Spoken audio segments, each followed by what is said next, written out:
A los testigos de Jehová se les recuerda regularmente que Dios siempre ha tenido una organización visible en la tierra.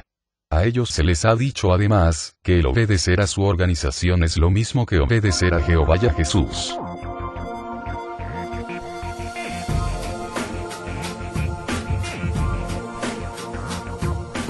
¿Acaso Jehová ha tenido siempre una organización en la tierra para dirigir a su pueblo en la tierra en manos de un grupo de hombres? ¿O más bien Dios ha usado a individuos para que se contacten con su pueblo para que hagan su voluntad? La Watchtower Sociedad Anónima adora usar la palabra organización. De hecho, la palabra aparece claramente más de 17.000 veces en el CD-ROM de la biblioteca de la Sociedad Watchtower, aunque esa palabra no aparezca en ninguna Biblia, ni en la traducción del Nuevo Mundo. Como comparación, las palabras rescate, salvación, paraíso, Moisés, e inclusive cielos, aparecen mucho menos en las publicaciones de la Watchtower, como si aparece la palabra en boga, organización. Hagamos un viaje a través de la historia y veamos si en realidad Jehová ha tenido una organización visible. Adán y Eva fueron creados un poco más de 6.000 años atrás. Desde el comienzo, ¿cómo se ha comunicado el Creador con su pueblo dirigido por él? La Biblia nos muestra que desde el fiel Abel y posteriormente hasta José, Dios trató directamente con su pueblo individualmente, uno por uno. Enoc, Noé, Abraham y Sara, Job y Jacob son ejemplos adicionales de este método patriarcal de hombres y mujeres siendo liderados por Dios mismo. La Watchtower quiere decirnos a nosotros que Dios siempre ha usado una organización visible terrenal. Al hacer esto, el cuerpo gobernante cimienta su autoridad y unifica su base de poder, ganando un enorme control sobre las vidas de sus miembros. Nótese la siguiente cita de la Watchtower donde supuestamente prueba que Dios siempre ha tenido una organización en la tierra. Un tercer requisito es asociarnos con el conducto de Dios, su organización. Dios siempre ha utilizado una organización. Por ejemplo, en los días de Noé, solo los que estaban dentro del arca sobrevivieron al diluvio. La Atalaya del 1 de julio de 1983 página 12. Interesante, la Watchtower nos está diciendo que Noé y 8 miembros de su familia conformaron una organización. Eso es una exageración. Las familias no son organizaciones, ¿verdad? El hecho de la cuestión es que por miles de años Jehová habló a los individuos directamente o les envió un mensaje o una señal a través de un ángel, y les dejó a ellos y a sus familias el libre albedrío de qué hacer. Jonás, por ejemplo, huyó, pero Jeremías no lo hizo. De hecho, la única organización registrada en las escrituras apareció durante los primeros 2500 años de la historia humana, con Nimrod, y en otras naciones del mundo. Nosotros sabemos qué es lo que piensa Dios de esas organizaciones mundanas.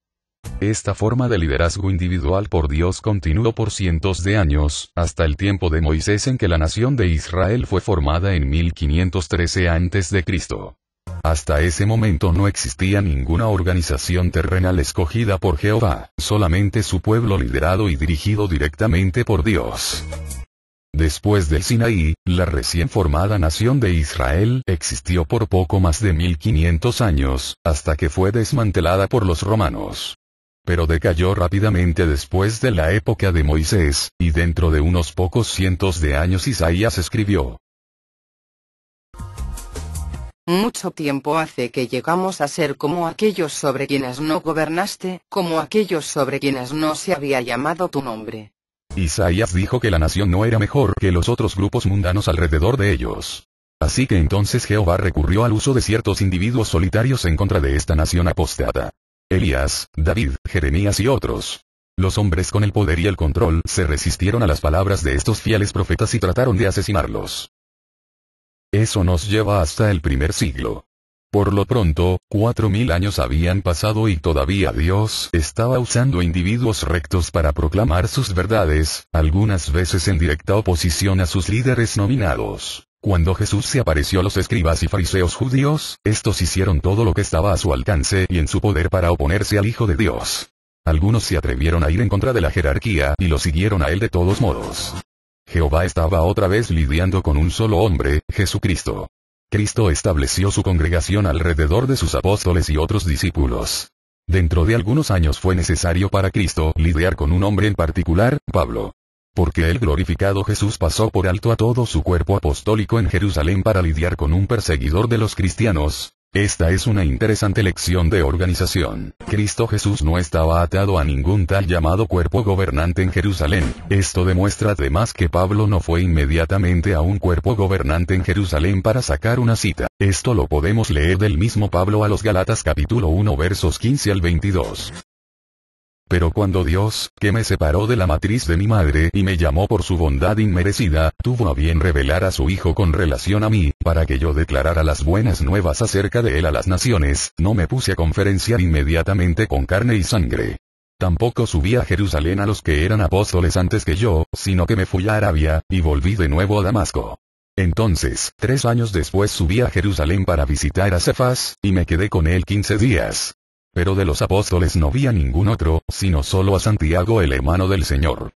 Entonces, después de 14 años, volví a subir a Jerusalén con Bernabé, llevando también conmigo a Tito. Pero subí como resultado de una revelación. Y puse ante ellos las buenas nuevas que estoy predicando entre las naciones, privadamente, sin embargo, ante los que eran hombres sobresalientes. Nuevamente, otra vez, Dios usó a hombres cristianos independientes el uno del otro, y los guió a ellos directamente por el Espíritu Santo. Durante algunos siglos, ¿qué cosa ha sucedido? Pues la Iglesia se ha transferido a una jerarquía que promueve legalismos y una estricta adherencia a sus leyes. Y otra vez más, individuos cristianos se han levantado en contra de esas organizaciones eclesiásticas como Guillermo Tyndale, Martín Lutero, que fueron usados por Dios y Cristo para llevar a la gente a ellos directamente. Después de este viaje por la historia, solo queda una era, los últimos 200 años. ¿Dónde estaba la organización, o la clase del esclavo fiel y discreto, o el cuerpo gobernante como se hacen ellos llamar durante todos los siglos inmediatamente antes al año de la fundación de la sociedad Watchtower? ¿Acaso hubo una clase de esclavo en los años 1500, 1600 o en 1700? ¿Dónde estuvieron ellos? Porque el pastor Russell no buscó a la tal clase del esclavo, a la organización terrenal de Dios, que venía corriendo de generación en generación y se unió a ella él mismo, allá por los años 1870. En el libro Proclamadores del Reino de Dios, en la página 44 se lee como sigue. En 1870, Russell y unos cuantos conocidos suyos de Pittsburgh y de la cercana Allegheny llenos de entusiasmo formaron una clase para estudiar la Biblia. Otra vez más, Charles Russell, un individuo cristiano, junto con algunos amigos, empezaron a estudiar la Biblia en grupo en 1870. Tal como estuvieron haciendo los cristianos verdaderos en la tierra, desde el primer siglo en que Jesús nos enseñó la verdad. Sin embargo, la Watchtower sigue insistiendo que debemos seguir a una organización, la suya, para ser salvos. Es interesante notar cómo la palabra propaganda está relacionada a la palabra organización. Veamos en el diccionario el significado de propaganda. Y dice así: propaganda son las doctrinas particulares o principios propagados por una organización o movimiento. Una de las cosas para las cuales es buena la Watchtower es para propagar sus doctrinas. Para concluir, echemos una última mirada a la atalaya de 1 de febrero de 2007, página 24, párrafo 12, que dice como sigue. Y como en el caso de Noé, el éxito depende de que obedezcamos. Debemos acatar las pautas que Jehová nos proporciona mediante su palabra y tenemos este espacio en blanco para llenar. ¿Es acaso A, su organización, la respuesta correcta? ¿O quizás es la B, su Hijo Jesús? Si usted dijo A, estaría usted en lo correcto, pero a la vez estaría equivocado. Y si contesta B, entonces dese usted mismo una patada en su trasero. The order is rapidly fading, for the time